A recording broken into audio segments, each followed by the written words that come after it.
Salut les amoureux, nous sommes tous des amoureux. Aujourd'hui, dans Aimer vrai, nous allons parler de comment éviter la monotonie dans le couple.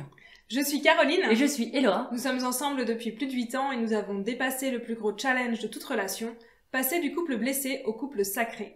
La monotonie, elle s'installe en général dans la 3e phase du couple. Si tu ne sais pas de quelle phase je te parle, on a fait une vidéo où on explique les 4 phases du couple conscient. La 3e phase du couple, nous on l'a vécu, c'est le moment où on a déjà quand même pas mal travaillé sur nos blessures, on a travaillé sur nos différences, on a travaillé à rendre ça plus simple, à rendre ça plus confortable au quotidien. Donc il y a un certain équilibre qui se crée dans le couple, il y a un certain confort dans le sens, une zone connue qui se crée, et en même temps un certain ennui, parce que tout se ressemble. C'est quoi les symptômes en fait de cette 3e phase? Quand est-ce qu'on arrive à cette 3e phase et qu'on se dit bon là c'est peut-être le moment de faire quelque chose? Je suis sûre que on a tous vécu ces moments où on est dans notre relation, donc c'est cool, hein, la relation elle est simple, c'est confortable, tout va bien, mais là tu te retrouves à passer toutes tes soirées devant Netflix, à regarder une série ensemble sans plus trop se parler. Ça c'est un des premiers symptômes. Un des symptômes aussi de cette phase-là, c'est que les discussions, ça va vraiment être les discussions du quotidien. On va parler des courses, on va parler des enfants, on va parler des factures. Mais il n'y a plus vraiment les questions des projets qu'on fait ensemble, des grandes idées, des moments où on va refaire le monde en discutant pendant des heures et des heures le soir autour du canapé. Un 3e symptôme, c'est la vie sexuelle. Alors ta vie sexuelle, ça va, hein, c'est cool, mais on fait toujours un peu la même chose. C'est rentrer dans une certaine routine, ça prend tant de temps, c'est tous les jours, c'est à chaque fois le même jour, c'est même créneau horaire, c'est les mêmes positions. Il n'y a plus le piment ou l'exotisme d'avant, il y a juste la relation qui satisfait la libido. En fait, ce que tu peux te rendre compte là, c'est que les symptômes de cette phase-là, c'est vraiment le moment où tu te dis tous les jours, toutes les semaines, c'est quand même un peu toujours les mêmes.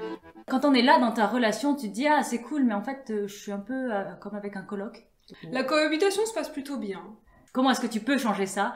Tu peux changer ça à partir du moment où tu prends conscience que à un moment donné, on a oublié de continuer de grandir ensemble. C'est un petit peu comme s'il y a un moment dans la relation, parce qu'il y a eu l'intensité du début, il y a eu tous les moments où vous avez dû travailler sur guérir vos blessures, et ça c'est pas très agréable, il y a beaucoup d'émotions qui ressortent, il y a beaucoup de trucs qui ressortent. Et vous arrivez à un moment et vous êtes un petit peu arrêté sur le chemin, quoi. C'est un peu ça le problème.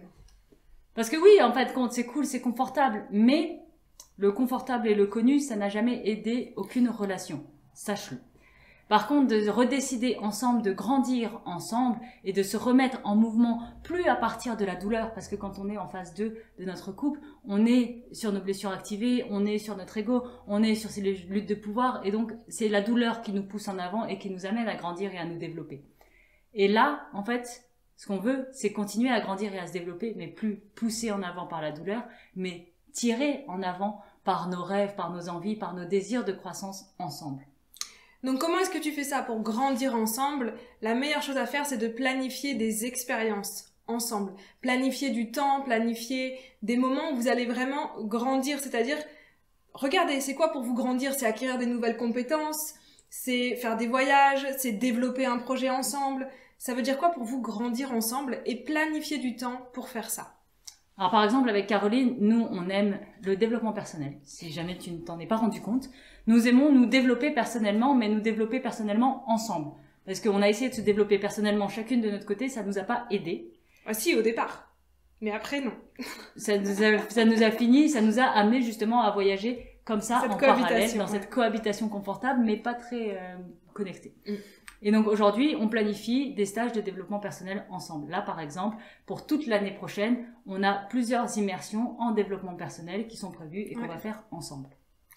Donc voilà, si tu avais une chose à retenir de cette vidéo, c'est planifier vos espaces de croissance à deux. C'est ça qui va vous éviter la monotonie, même si le quotidien en tant que tel, ça va rester du quotidien, mais c'est ok, ça va être vachement plus fun, parce qu'à côté de ça, vous allez continuer à grandir ensemble. Et si tu ne sais pas encore quel archétype des relations sacrées, je t'invite à le découvrir parce que ça va te permettre de planifier des espaces de croissance plus adaptés à toi et à ton ou ta partenaire. Le lien est dans la description, c'est un quiz à faire. Et en attendant, aime et grandis avec magie.